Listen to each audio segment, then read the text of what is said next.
far away from Pakistan and not having personal experience of this, how do I understand this number of 35,000 people? And so being a coffee person, I first contextualized it in things that I am familiar with. Like I thought, okay, so that's about 2 to 3 expo event attendance worth of people.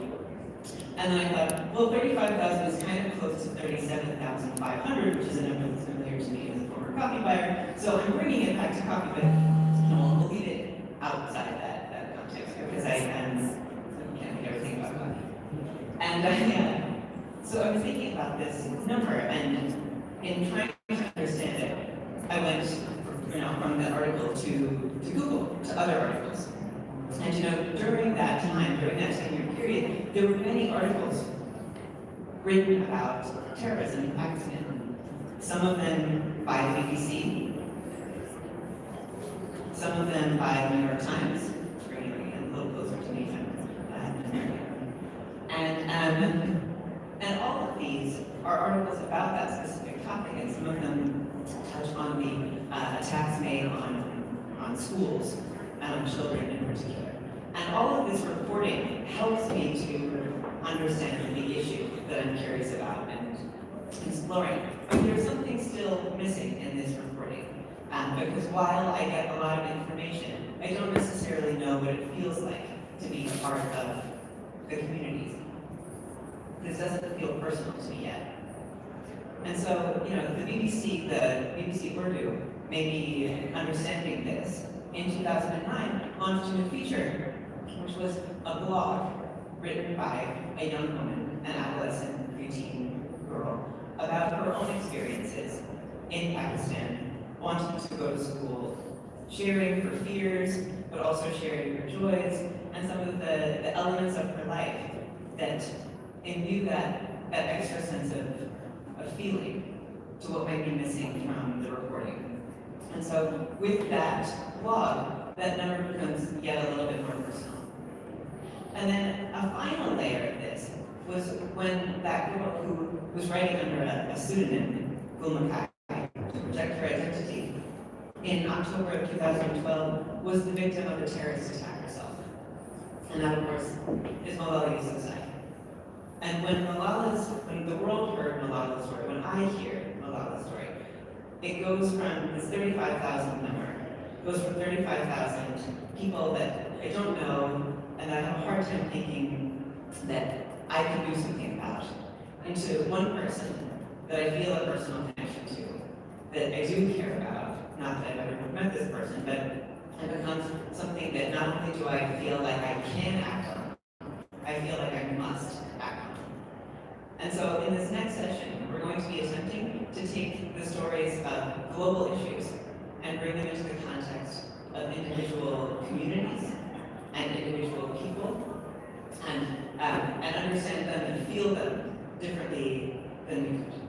So with that, I would like to introduce our first speaker. Taya Brown is a PhD candidate, and she'll be talking about research that she has done and the experiences of one of those communities that is grappling with the issues that we have been discussing here today. Thank you.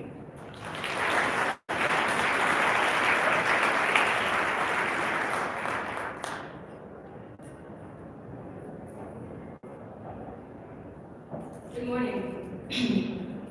So, as was mentioned in the introduction, I've been working with some communities of smallholder coffee farmers.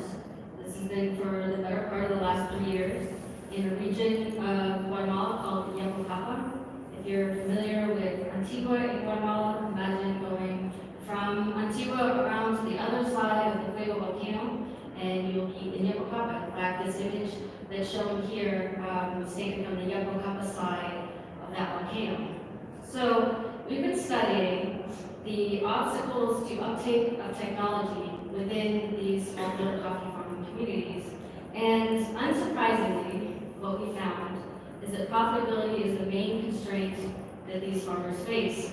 And this is across the board. And that affects their ability to innovate, sure, but it also affects their ability to do pretty basic things, like fertilize. Farmers are having to make decisions about the amount of fertilizer that they're using, about how often they fertilize, how how many times a year they fertilize, and are they able to make these decisions and do this as often and as much as they need to in order to have healthy plants. We do see that farmers are becoming disenchanted with this situation as prices continue to remain low and have been low now for a couple years in this region. And we do see that farmers are beginning to leave coffee. So these younger coffee farmers are finding other crops or sending a family member outside of the region to the city or to another country to bring in an income to help sustain a family.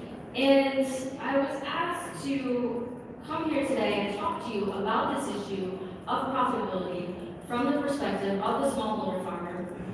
And I was thinking about that and what I could bring to this discussion that might be useful. And I was thinking about how we're the specialty coffee industry.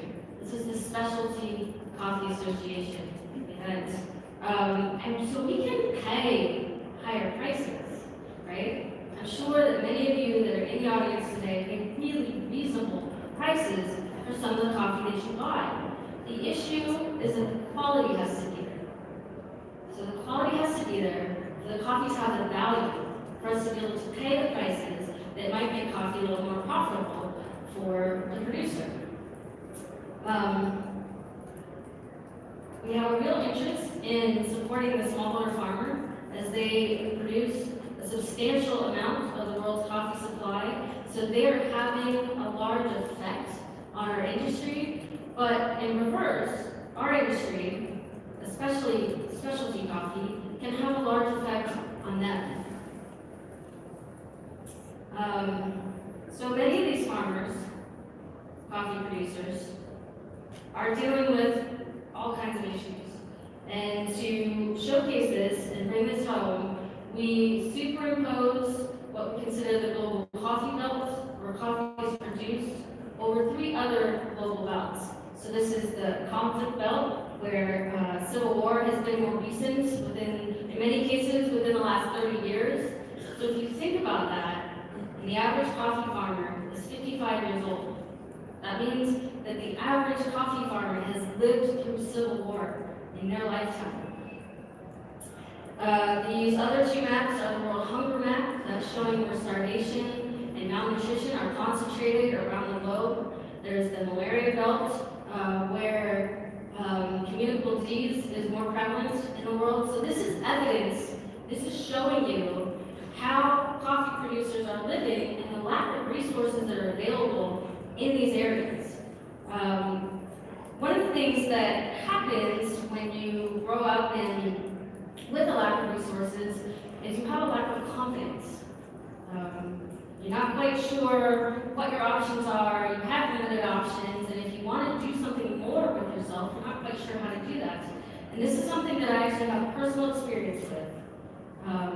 So I'll explain to you why I personally identify with a smallholder coffee farmer. I was raised in a single-parent, low-income household in South Seattle. My mother was pretty preoccupied as I was growing up, so I was left to figure things out kind of on my own and without a lot of resources. And I was watching my friends, and my friends were just like me. From broken homes, sometimes having drugs in the family background, low history of formal education in the family, low resources, all of us just trying to figure out what to do with ourselves, in the situation that we found ourselves. And in my own experience, and in watching the experience of people that I spent most of my time with and have cared about, I've been really curious and paying attention to what is it that causes somebody, or what is it that allows somebody to bring themselves up when they are in a situation where they have no resources. So you can either have resources or you don't, and what do you do in the case that you don't? So what I have realized, or what I've come to in my paying attention to this over the years, is that these are the 3 factors that are involved when resources aren't. There's motivation, there's support, and there's education. So motivation we'll define as a drive to do something more. This is an ambition that comes from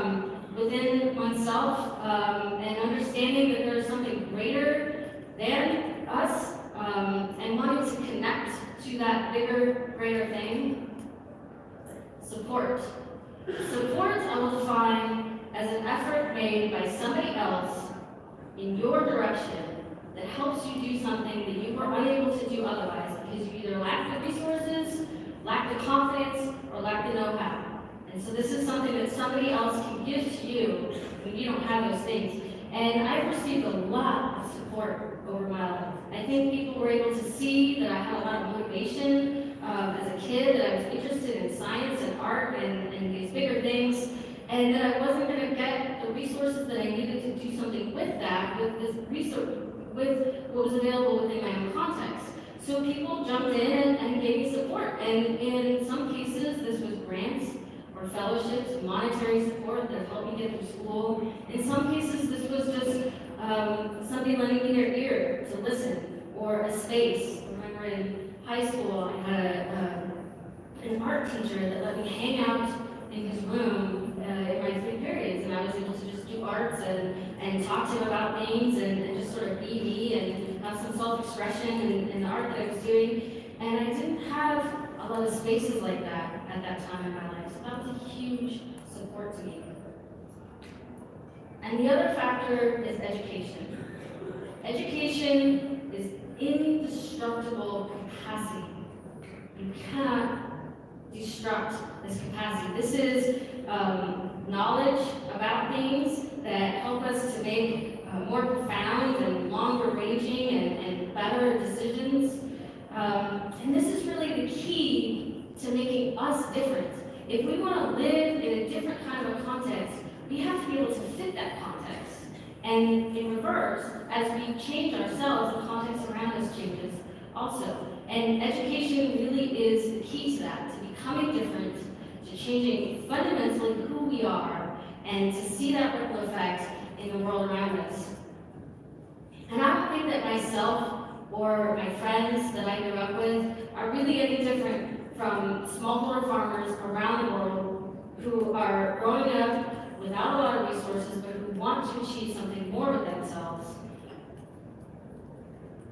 I would like to introduce you to one of the regions or one of the communities that I work with. This is Ica Montiano. They are located in a town called Montiano, which is right outside of Oaxaca. This is a cooperative, an organization of smallholder farmers that are 187 of them, 187 members. They're about 32 years old. They farm coffee on what used to be a large finca before the war and was reappropriated to smallholder farmers.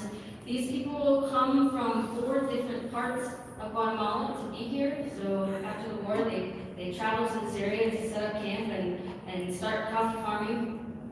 And there's a small group of this membership that is realizing that if they change a little bit of what they're doing, they can have a product that the specialty market might be interested in. And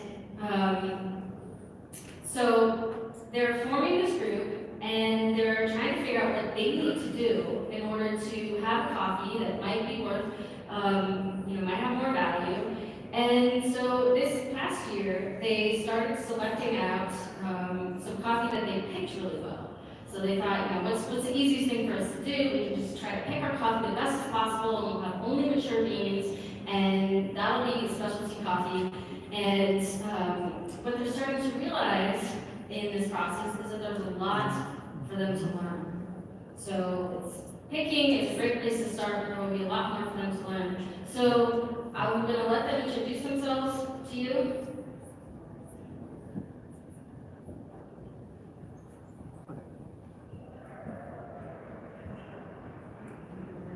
Buenos días, mi nombre es Francisco Cabello, presidente de Vigilancia de la Pepe Monteriano. Con todo gusto, un saludo para todos ustedes. Buenos días, mi nombre es Teresa Orozco, soy parte del comité de finanzas de la pequeña empresa campesina. Trabajamos aquí hombres y mujeres. Mi nombre es Manuel Solín, de la comunidad. Buenas tardes, mi nombre es Horacio Mancir, soy secretario de la ECA Monteriano. Para mí es un gusto poder poder dirigir unas palabras hacia ustedes que nos pueden ver desde donde estén. Estamos en lucha para poder encontrar un mercado mejor. Pues nosotros hemos luchado para mejorar nuestros cafetales, pues nosotros también queremos ser más el café especial para que haya un buen precio.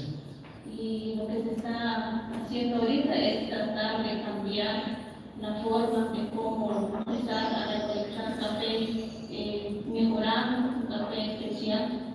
Entonces, a raíz de eso, nosotros hoy en día estamos trabajando de otras formas que podríamos decir tratar la manera de sostenernos, ser autosostenibles con nuestros gastos, con todo lo que lleva el proceso del café. Nos gustaría conseguir un mercado, nos gustaría conseguir cómo exportar.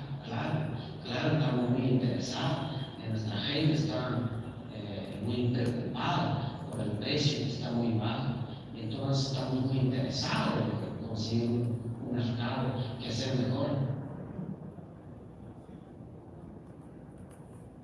So I hope that it's clear from that video, just from the introduction, that these folks are motivated.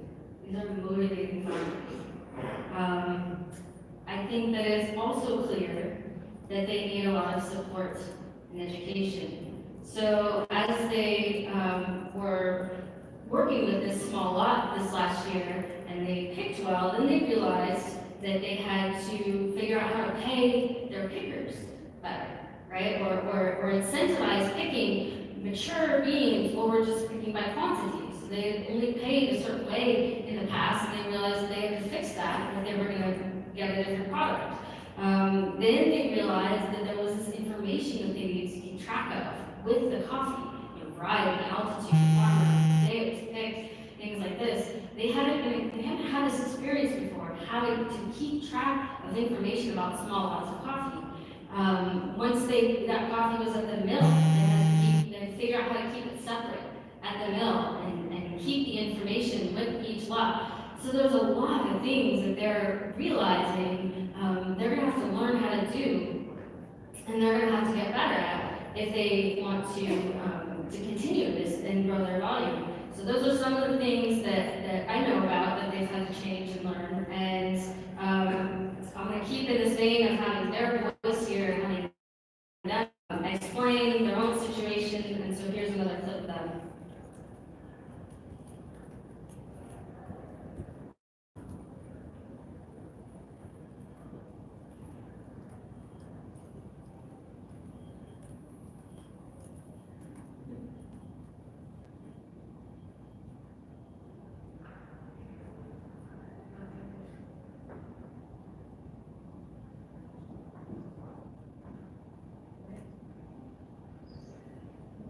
Muchas veces nos vemos obligados a abandonar nuestro café. El precio que tenemos no hay buen precio, pero estamos luchando.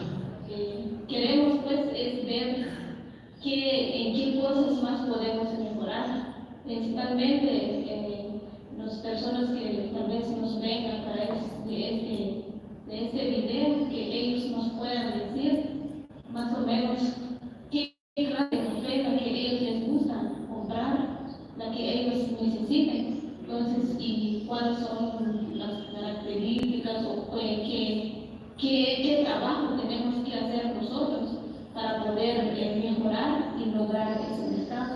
Y nosotros lo que nos necesita o lo que nos cuesta es el mercado, pero nosotros estamos dispuestos para cambiar muchas cosas, cuestiones del campo para hacer el café, no es que sea un buen producto, y cuestión del beneficio. Y entrar como café especial, pues nosotros nos gustaría hacer más volumen, tal como este año pues es poco, pero es para empezar. Ahora nosotros lo que queremos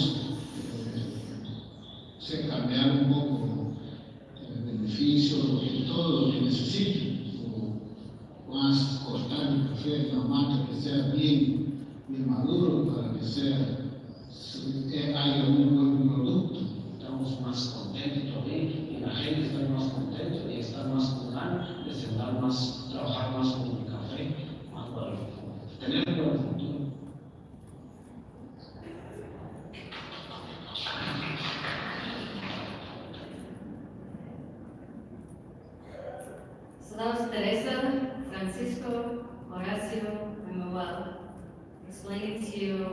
their hopes for the future, explaining to you a little bit about their motivation, what motivates them, and explaining to you some of the support and education that they know that they're going to need to continue to succeed in coffee production.